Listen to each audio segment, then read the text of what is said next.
Le projet Système de suivi des ressources en eau et des prévisions hydrologiques par satellite dans le bassin du Niger vise à appuyer l'ABN dans la collecte de données hydroclimatiques, mais aussi appuyer le renforcement des capacités à travers la mise en place d'un système de suivi des ressources en eau et des prévisions des écoulements à l'aide de l'imagerie satellitaire dans le bassin du fleuve Niger. C'est Elhadj Issa Kouyaté, le président de la coordination nationale des usagères et usagers du bassin du Niger, CENU. Bon, moi je suis très heureux que cet atelier se tienne à ce moment opportun, avec des techniciens, des cadres qui parlent de tout ce qui peut éclairer l'antenne des uns et des autres sur le climat, sur la végétation, sur l'eau et sur l'environnement en fait, puisque c'est grâce à cette connaissance, à toutes ces connaissances et toutes les discussions que nous sommes en train de faire que l'on peut perfectionner notre production, notre avenir et surtout l'avenir de l'environnement du bassin du Niger pour moi. Puisque aujourd'hui le souci primordial que nous avons et que le gouvernement là a, c'est sincèrement le bonheur de la population riveraine du fleuve Niger. Je suis professeur Kandé Bangoura, je suis chercheur au Centre de recherche scientifique de Conakry-Rogbane. Je voudrais d'abord rappeler que l'ABN est né depuis les années 60, comme l'ont rappelé les organisateurs. Et à cette période, peu de temps après, il y a eu la grande sécheresse qui s'est abattue sur l'Afrique. Et les chefs d'État ont demandé à ce que cette institution soit beaucoup renforcée en créant une autorité. Et à partir de cette date, des années 60, l'ABN a financé beaucoup d'activités dans tous les 9 pays du bassin. Et en Guinée notamment, il y a eu assez de projets, d'abord pas dans le bassin, mais aussi à côté de ce bassin, c'était le massif du Fouta, qu'il fallait préserver à l'époque, en injectant beaucoup de montants pour pouvoir refaire le reboisement des terres de source et ensuite revenir sur le bassin. Alors vous vous souviendrez de la création de la cité du Niger à Farana. Et ça a porté beaucoup d'engouement pour les riverains de ce fleuve sur le Niger en Guinée. Financé par le Royaume des Pays-Bas, la Banque africaine de développement et l'autorité du bassin du Niger, ce projet a pour but de sensibiliser les décideurs politiques sur l'importance de l'information hydroclimatique par satellite, doter les participants des techniques de plaidoyer, mais aussi discuter de la nécessité des pays membres à contribuer à l'amélioration des produits satellitaires, mais aussi évaluer l'utilisation des produits SAT par les services techniques nationaux. Sekou Béavoki, je suis le chef du programme Environnement et Changement climatique à l'Institut de recherche agronomique de Guinée. L'atelier est organisé par l'ABN, l'autorité du bassin du fleuve Niger, qui regroupe donc près de 9 pays et avec une population de près de 160 millions d'habitants. Donc cet atelier a pour but de lancer un certain nombre d'initiatives, notamment tout ce qui concerne la collecte d'informations satellitaires et terrestres pour prendre les informations les plus précieuses en vue d'alerter les différents acteurs. Ensuite, de mettre en place un plan de communication pour mieux partager l'information, mais aussi présenter aux participants toute la stratégie et les actions mises en œuvre par l'ABN. Bon, avec l'avènement de ce qu'on appelle le changement climatique, les communautés ont du mal encore à s'adapter aux nouvelles conditionnalités climatiques. Mais aussi, non seulement les bailleurs de fonds, mais aussi les États ont des difficultés à s'adapter aux nouvelles conditionnalités climatiques. Et c'est pourquoi il y a eu assez de rencontres, assez de débats et assez d'études qui ont été faites au niveau de ce bassin. C'est impressionnant et ces études doivent être valorisées. Mais comment les valoriser? Il faut qu'il y ait des réseaux de connaissances, des réseaux d'interaction entre les acteurs, utilisateurs et producteurs de données. Donc c'est la question qui revient dans cet atelier pour qu'il y ait création de réseaux afin de mieux gérer l'existant et s'attaquer encore aux difficultés de l'avenir. Alors c'est intéressant. C'est un atelier de sensibilisation des décideurs politiques et des utilisateurs des données hydroclimatiques. Donc en ce qui concerne les résultats attendus par l'ADN par rapport aux travaux de cet atelier, c'est qu'à la sortie de cet atelier, que les décideurs politiques prennent conscience de l'importance des données pour pouvoir apporter tous les appuis nécessaires, que ce soit financiers ou bien humains, afin qu'on puisse avoir des données de qualité. Mais aussi de la part des utilisateurs aussi, c'est de s'approprier, si vous voulez, de toute la chaîne d'acquisition des données, mais aussi de l'utilisation fiable de ces données. Et il faudrait que l'ensemble des acteurs du bassin prennent conscience vraiment des enjeux autour de ce bassin. Ce bassin, c'est la vie de 130 millions d'habitants, c'est-à-dire si on prend de la source à Farana jusqu'au niveau du Nigeria où le fleuve se jette à la mer, c'est la vie de 130 millions d'habitants qui en dépendent. Donc, les habitants du bassin au niveau de la portion guinéenne ont une grande responsabilité parce que le fleuve prend sa source en Guinée. Moi, je suis Mamadou Alibari, je suis chef de la division évaluation et suivi des ressources en eau à la Direction nationale de l'hydraulique. Par rapport à cet atelier qui a consisté à sensibiliser les décideurs et les usagers des données hydroclimatiques dans le bassin du Niger, à travers naturellement le projet SAT, et il faudrait noter particulièrement la nécessité de la mise en place d'un réseau de producteurs et d'utilisateurs des données hydroclimatiques.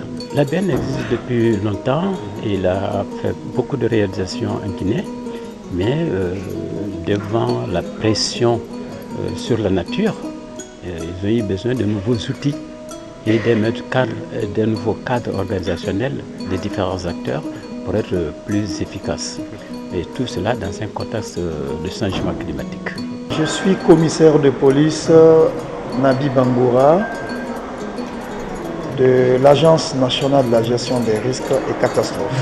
À chaque fois qu'il y a de catastrophes en République de Guinée, nous sommes informés automatiquement.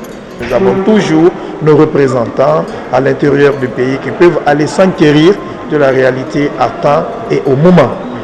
Et nous allons alimenter notre base de données. Nous sommes heureux qu'aujourd'hui on connaisse le rôle du SFN, la structure focale nationale, qu'on connaisse le climat, qu'on connaisse tout ce qui est de la météorologie.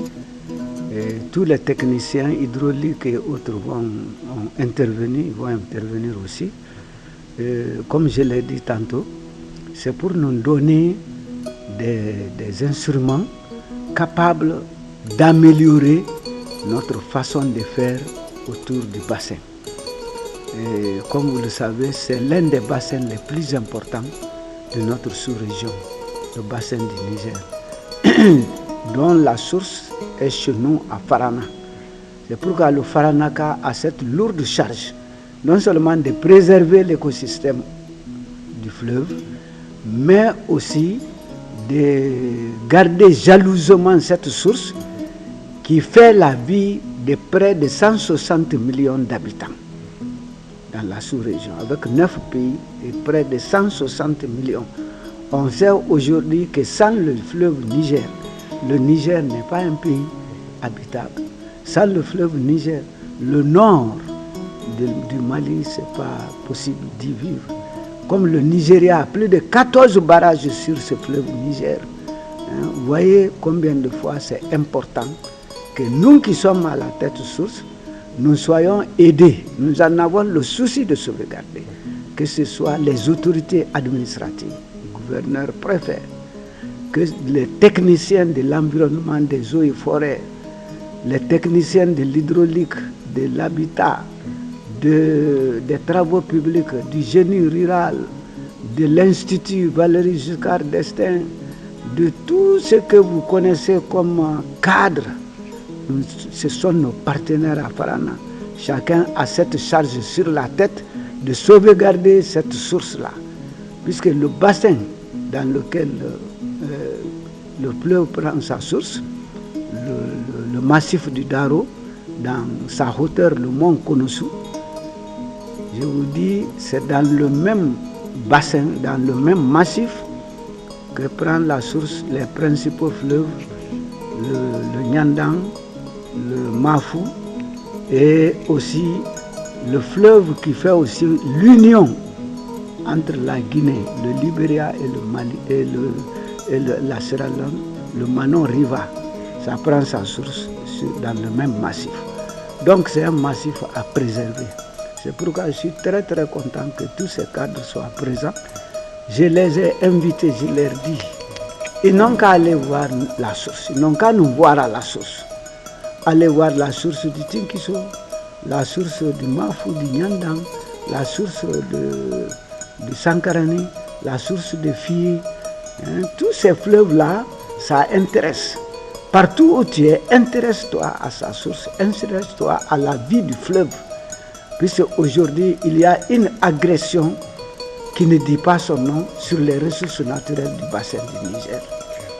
Donc les ressources sont menacées à tel point que cela joue non seulement sur le climat de la zone, mais ça joue sur le débit de l'eau. Le fleuve, à l'heure où je vous parle, même si maintenant il y a inondation, bien on parle d'inondation, mais ça ne renferme plus le volume d'eau que ça avait il y a 10 ans, il y a 15 ans, il y a 20 ans.